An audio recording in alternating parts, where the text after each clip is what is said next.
This is Andy Purewal for Boxing Social in association with Betfred. I am delighted to be joined by Archie Sharp over Zoom. Archie, firstly, Happy New Year. Hope you had a good one and a good Christmas. Did you get up to much? Yeah, happy New Year to you, mate. No, not much really. Just chilled out. Kids play their toys, and that's about it. Really, the same old, same old. Chill out. Loads of food. And I enjoyed it. I hope you as well. Yeah, it was all good, mate. Obviously, I'd spent the last couple of months out in America, so good to be back to spend it with my family. But we move into 2022 now and looking ahead to a busy boxing year, hopefully for all involved. For yourself, Archie, just to quickly look back on last year, though, two fights in the space of about 3 months towards the back end of last year for yourself. How would you assess your performances now you can look back? Yeah, I think there was definitely the first fight back was obviously with my new trainer Al, and then we got the win there. It was a bit of a messy one. Then we got back in and had a nice clinical performance, stuck to a boxing plan, won every round easy, very clear. And then we was due to be back out in December, so it was kind of bounce, bounce, bounce, back to back. But unfortunately, I picked up an injury in December, which meant I couldn't box in Dubai. So, but I was happy with the performances. They've all gone to plan. We've all got the wins. You know what I mean? So now it's just a matter of moving on and collecting the big world title fight this year. Let's move on to what could be coming up this year. Firstly, have you got a plan in place as to how you intend on putting yourself into that position of challenging for a world title, or is it simply because of your position with the WBO, you expect something to be called there? Yeah, so at the minute, obviously, we're number one in the WBO at the minute. So we're number one. We're sitting in a very good position, which is nice. I'm very grateful to be where I am, and I'm just sitting back, just waiting for my opportunity. Now that everybody knows I'm on Shakur Stevenson's case, so it's not like that anyone's worried about making that fight. I've been very vocal on trying to get that fight with Shakur. So if he doesn't take the fight, then I've just got to put myself in a mandatory position for that fight to happen. But in the meantime, I believe I'll be fighting someone who's had world title fights, who's won world titles. That's my plan, to fight someone who's had a name and been at world level next. Now, on that front, yourself and Jamel Herring have had a couple of, I don't want to say back and forth, but had both names mentioned and put to you during your own interviews with Jamel's name, and Jamel's had your name put to him in other interviews, including from myself. Do you see that as a potential fight? It could be, but now he needs me. So it's funny because before he won the world title, he was sitting at number 12, and I think at the time I was number 10. And I remember him saying, when I win the world title, I'll 100% give Archie Sharp a shot at the world title. That never happened. So I think now he can just sit back and wait. And I'm sitting at number one now. I'll get my world title fight. And then if he's still about doing anything, then maybe so. But that was his words that come out of his mouth. He said he was going to give me a shot at the world title, and he never. So we'll see. We'll see. It could happen maybe later on down the line, or listen, if they offer me that fight as an eliminator for world title, then obviously it makes sense. 100%, why not? But I won't be going out chasing his name now. Put it that way. I mean, just on that front, then, just to get your thoughts on some comments he had to share with me. So, when I saw him, I think it was like November 19th, so the day before Crawford Porter, I asked him about yourself because you had been asked previously about Jamel. He said that he's got no problem coming to the UK and showing you what's what, but you're not on the same level as him. Your thoughts on that? Well, it's fair play. So listen to the very comment if he wants to say that. Do you know what I mean? But like I said, I'm sitting in a very good position with the rankings. Look, he got smoked. Do you know what I mean? It was a one horse race with Shakur Stevenson, and I believe I can beat Shakur Stevenson. That's the difference. He bottled it before he even got in the ring.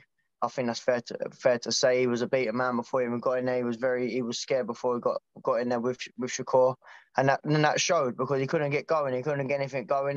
That's what you call when a man beats a man before they enter in the ring. That's a prime example. Shakur beat Jamel before they even stepped foot in that ring. See, for me, I don't care for Shakur. I don't care for Jamel Herring. There's no fighter out there that phases me at all.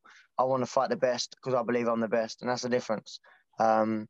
So yeah, he can have his point and what he wants to say on that. But at the end of the day, fair play to him. He's done well. He was a world champion, and he done well. Look, there's no where you got to give credit where credit's due. He was a good champion, and then he's a nice fellow, Jamel Herring, of course. But for where I am now, I'm a 26 hungry young man. I think he's at the end of his career now. So So we'll see if that fight ever happens. I mean, on the Shakur front, Archie, when you watched him in that fight, for as good a display as he was from him, did you see weaknesses you feel that you could get the better of, or did you see maybe little things you felt you could exploit? Not necessarily weaknesses, but just things that you picked up on. See, for me, I just generally believe that my footwork, with any fighter, like with any fighter, my footwork is so unorthodox and it's such a hard rhythm to break. If I just stick to my boxing and just use my footwork, there's not many fighters. There's not many fighters who can get close. Like you get the odd ones who come in and make it rough and just and try and mess it up. But to be honest with you, out of the 21 fights that I've had now, there's not really, other than the Woodstock when I had to stick to a game plan. Everyone else, I've kind of just got in there and just adapted. There hasn't really been a game plan where I've sat down and thought, right, we'll do this and do that. Like I've just got in there and adapted. Where the likes of Shakur Stevenson, the Oscar Valdez, these big names that I want to fight, there will be a plan. There'll be a proper sit down. It will be done properly. Do you know what I mean? Where at the minute I'm just getting in there and I'm just enjoying myself and just keep winning. So that's why I need these big fights, because these big fights, when they come, everyone will see the best Archie Sharp. How much better do you feel you can get then, Archie? You said everybody will see the best Archie Sharp. How much more do you feel you have to show to the audience that haven't seen yet? I don't think I've displayed 50% of my boxing skills. I've got in there and I've showed a lot of heart. Look, everyone knows I've got a lot of heart. I'll fight anyone. I can have a fight. I can get cut, get blood over it. That doesn't faze me at all. But my actual boxing skill and the boxing IQ, that last opponent that we boxed, he wasn't a Shakur Stevenson, but it just goes to show that even when I want to just get behind a jab, I don't even think I got a hit. I can't even count if I got hit in that fight. Do you know what I mean? Because I just stuck to a boxing and I was all off the jab. So yeah, I feel like I haven't displayed half of what I can do, and that's what's most frustrating. I think with people who know me well and have known me through my career, some are frustrated. So, Arch, you can do so much better than that. You can put all these fighters away. I probably could have put that last opponent away, but then in the back of my head, I had to buy it. It was just I should have lived in the present moment and stopped worrying about the future, because look, the fight ended up getting postponed. But it is what it is. I just keep winning. 21-0, and I'm 26 years old. I think I'm in a very good position, and it's exciting times ahead. Very exciting times. Just away, just away from that world scene, Archie, is there anybody you look at domestically who you have any interest in? I mean, I don't know whether there's any talk, no, not talks, but if it's even crossed your mind. But obviously, Zalfa Barrett's picked up a couple wins last year, well, a few wins. And last time out, did you watch him against Bruno Tarimo just before the end of the year? Yeah. I watched Zelfa Barrett, and he boxed very well. He stuck to a good game plan on the back foot, and look, he's a very skillful opponent, very skillful fighter, and he outboxed his opponent very well, and he looked well, very good. But if Zelfa goes and wins a world title, like they're talking about him maybe fighting out for the IBF, and I go and win my WBO, then 100% that fight makes sense. Like, that definitely makes sense, that fight with me and Zelfa. Once he's got, but we said this. Me and Zelfa both said this in other interviews, and I've heard him come out of his own mouth. Once he goes and wins a world title, he's on his own path. I'll go and win a world title. I'm on my own path. Then we both got world titles. Then that fight, 100%, like I say, it makes sense. And he'd have to fight, and I'd have to fight, and that's the beauty of it. Like, we're both ain't worried to fight each other. It's no problem at all. Put the right money in front of us and the big belts, then the fight happens. Archie, what about Joe Cordina? Because Joe's mentioned he wants to challenge for that IBF title as well. Is he somebody you've looked at and you'd be interested in, especially if he was to pick up, like, say, a version of a world title? I've done plenty of rounds with Joe Cordina, and he's a great kid as well. Nice fella, like I say, get on well with Joe. And if he goes and wins that title, then of course that fight makes sense. It's not a personal thing with any of these fighters, like the Joe Cordina and Zelfas. It's not personal. It's a business. And that's the thing. If they've got the belts that I want, then of course these fights are going to happen.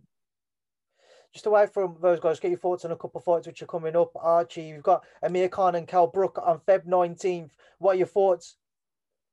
Yeah, I'm looking forward to that fight. I think it's a very exciting fight. Even though I've seen it out there. People are saying it's a few years too late, but I don't think it is. I think, do you know what it is? They're both the same age.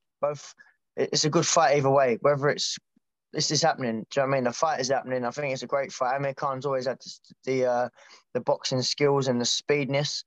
And Kell Brook he can punch, so it'd be a very interesting fight. There's fireworks all over it, I believe so. Who do you lean towards? Who do you think will come out on top? when people say it all depends on the game plans, and that is what it is. It all depends who can execute their game plan. Because if Amir Khan gets in his head that he can start sitting there trading with Kell Brook, then he gets chinned, he goes to sleep. But if he sticks to a boxing plan, he's a very fast fighter and he can make things work for Kell Brook, and he could outbox Kell Brook. Another fight to get your thoughts on is Chris Eubank Jr. and Liam Williams. Archie, again, your take? Cracking fight. I think that's a great fight. And I mean, I'm very excited to watch that.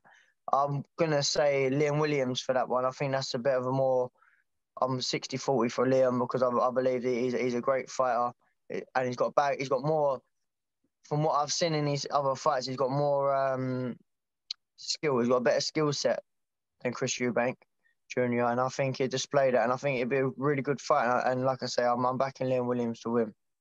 Right, Archie, I'll leave it there and I'll leave you to enjoy the rest of your day. I appreciate your time as always. I look forward to seeing you back in the ring soon. And thank you for speaking to me in Boxing Social. Oh, God bless. Thanks for having me on. I appreciate that.